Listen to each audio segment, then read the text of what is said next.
Olá, vamos falar um pouquinho sobre a Lei Geral de Proteção de Dados? Então não dá para falar sobre a Lei Geral de Proteção de Dados sem falar sobre o encarregado pelo tratamento de dados pessoais ou DPO, Data Protection Officer.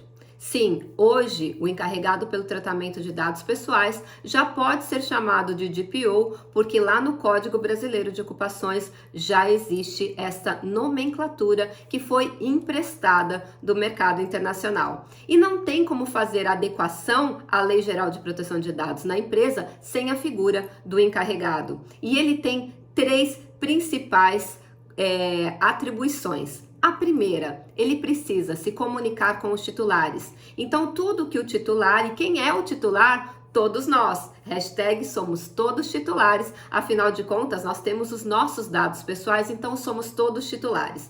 Então, ele tem que atender todas as solicitações dos titulares, se comunicar com a Autoridade Nacional de Proteção de Dados, que é o órgão do governo que fiscaliza as empresas sobre o cumprimento da Lei Geral de Proteção de Dados e também fazer o aculturamento ou os treinamentos sobre Lei Geral de Proteção de Dados nas empresas. Sim, não só para os funcionários, mas também para os contratados terceirizados. Essas informações estão todas no artigo 41 da Lei Geral de Proteção de Dados. Mas o cerne deste vídeo é a nomeação do encarregado pelo tratamento de dados pessoais e a sua indicação no site preferencialmente da empresa não é algo que a empresa tem faculdade, se indica e coloca esses dados públicos ou não. Eu já vi muita gente falando assim, não, o DPO ou o encarregado, ele tá nomeado, mas eu decidi não colocar o nome dele no site para não expor. Para tudo, volta lá, vamos ver o que o artigo 41 fala sobre isso. Lá no artigo 41, parágrafo 1º, eu vou ler aqui para você entender.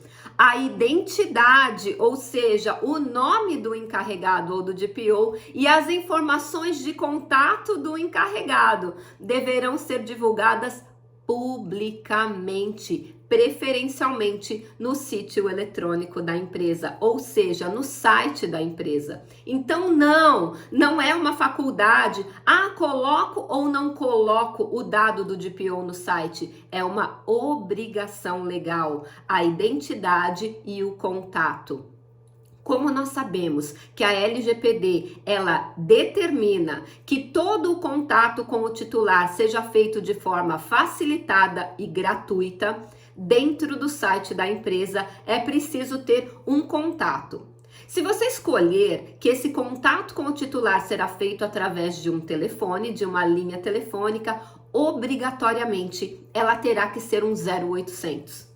Então, qual é a forma mais fácil de você fazer contato com o DPO? Através de um e-mail. Então, coloque lá o contato do DPO. Pode ser dpo@suaempresa.com.br e ali o titular vai poder exercer os direitos dele, que estão elencados lá no artigo 18 da Lei Geral de Proteção de Dados.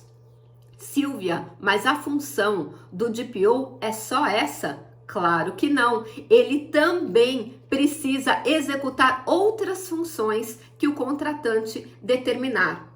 E aqui nós temos uma outra coisa que a gente já sabe que vai acontecer lá no futuro. Silvia, você trabalha com fórmulas mágicas, com bola de cristal? Como você sabe o futuro? Não, a gente trabalha com pistas. E a ANPD, que é a Autoridade Nacional de Proteção de Dados, já deixou uma pista.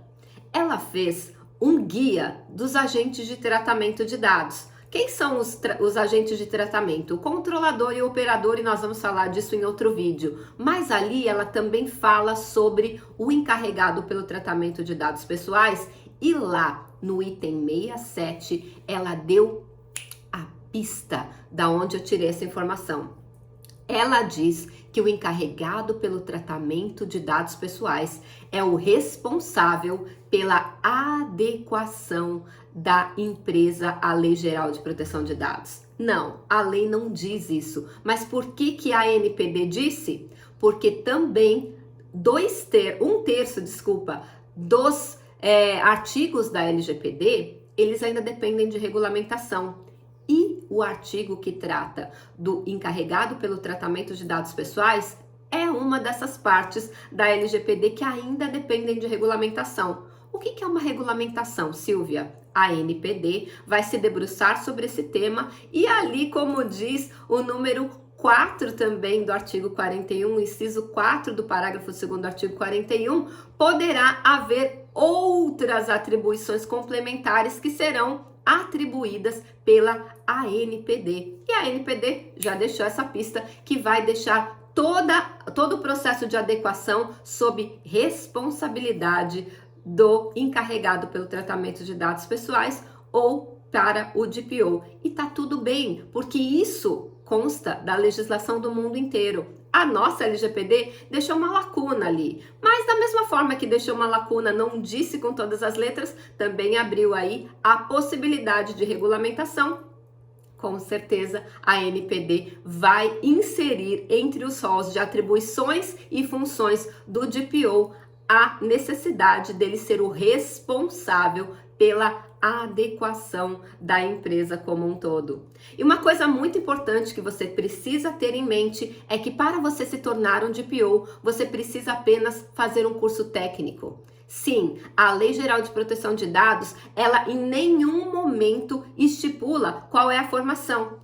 E por que o pessoal do jurídico e do TI se apossaram desse cargo do DPO? É simples, porque LGPD, Lei Geral de Proteção de Dados, começa com lei e os advogados acham que é para eles e termina com dados. E o pessoal de TI acha que é para eles. Então, eles acham que apenas eles podem trabalhar com Lei Geral de Proteção de Dados ou serem o DPO. Mas eu tenho uma notícia muito legal para te dar. A lei não exige sequer formação superior. Então, se você não está feliz com a sua carreira, está querendo mudar alguma coisa, está vindo aí o ano novo, você quer mudar algo na sua vida, aproveita que esta é a melhor oportunidade de carreira dos últimos 31 anos. Eu vou fazer um vídeo também falando sobre isso. Então, sim, você também pode ser um DPO e aproveitar essa que é a maior oportunidade dos últimos 31 anos para mudança de carreira. Apenas com um curso técnico você já fica apto a ser o DPO de qualquer empresa. Outro detalhe, você pode ser um DPO CLT ou você pode ser um contratado, trabalhar como DPO as a service ou DPO como serviço e adequar diversas empresas. Então, a LGPD, como eu falo, o conteúdo é infinito e nós nos vemos no próximo vídeo. Aproveita e curte o vídeo e compartilha com outras pessoas, porque essa informação é muito valiosa. Até o próximo vídeo!